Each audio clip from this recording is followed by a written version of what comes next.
ஹாய்ப்பா. Weight loss பண்ணுறவங்களுக்கு ஹெல்த்தியாகவும் டேஸ்டியாகவும் ஒரு பிரேக்ஃபாஸ்ட்னால் அது இந்த பெசரட் தோசை தான். அது இன்றைக்கி எப்படி பண்ணலான்னு பார்க்கலாம். ஒரு கிளாஸ் 1.5 கிளாஸ் அளவுக்கு பாசிப்பயிரை நைட்டே ஊற போட்டு வச்சுருக்கேன்.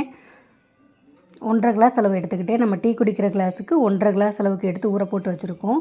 இது லேசாக முளைக்கட்டி வந்துருச்சு. இது காலையில் இப்போ நம்ம ஒரு சாப்பிட போகிறதுக்கு ஒரு மணி நேரத்துக்கு முன்னாடி ஒரு 1/4 கிளாஸ் அளவுக்கு உளுந்து கழுவி ஊற போட்டுக்கோங்க.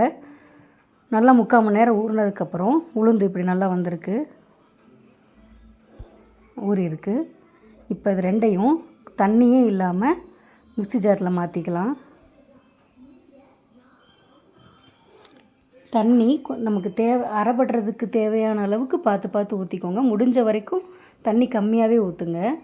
இப்போ இதில் ஒரு விரல் அளவுக்கு இஞ்சி எடுத்து போட்டிருக்கேன். 3 பச்சை மிளகாய், சின்ன பச்சை மிளகான்றதுனால 3 போட்டிருக்கேன்.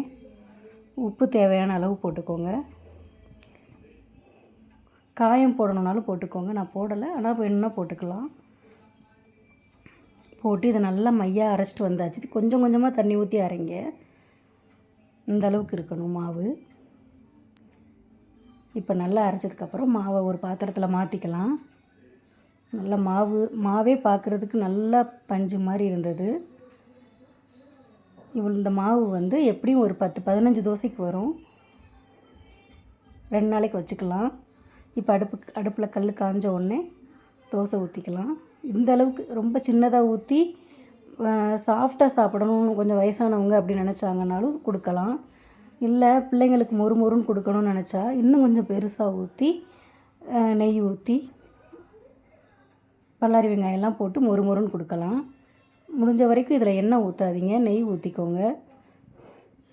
ஏன்னா வெயிட் லாஸ்க்கு எண்ணெய் இதில் அவாய்ட் பண்ணுறது ரொம்ப நல்லது. சத்தானதாக சாப்பிட்டுட்டு அதில் எண்ணெயை ஊற்றி பாலாக்க வேண்டாம். நெய் ஊற்றிக்கோங்க, பல்லாரி வெங்காயம் போட்டுக்கோங்க. முருங்கைக்கீரை இருந்தாலும் ஒரு 4-5 தூவி விட்டால் இன்னும் நல்லாயிருக்கும். இல்லை அதனால் போடலை. நல்லா முருகலை வெந்த உடனே திருப்பி போட்டுக்கோங்க. உளுந்து போட்டதுனால நல்லா மொறுன்னு வந்திருந்தது. பிடிக்காதவங்க கூட இதை சாப்பிடுவாங்க. பாசிப்பயிறு சாப்பிடாதவங்க கூட இந்த தோசையை சாப்பிடுவாங்க. ரொம்ப நல்லாயிருக்கும். இந்த தோசைக்கு கொஞ்சம் சப்புன்னு இருக்கிற மாதிரி இருக்கிறதுனால கார சட்னி மாதிரி வைக்கலாம். இல்லை தேங்காய் சட்னியே வைக்கிறதா இருந்தாலும் கொஞ்சம் காரம் அதிகமாக போட்டு வைங்க. ரொம்ப வாசமாக வந்திருந்தது.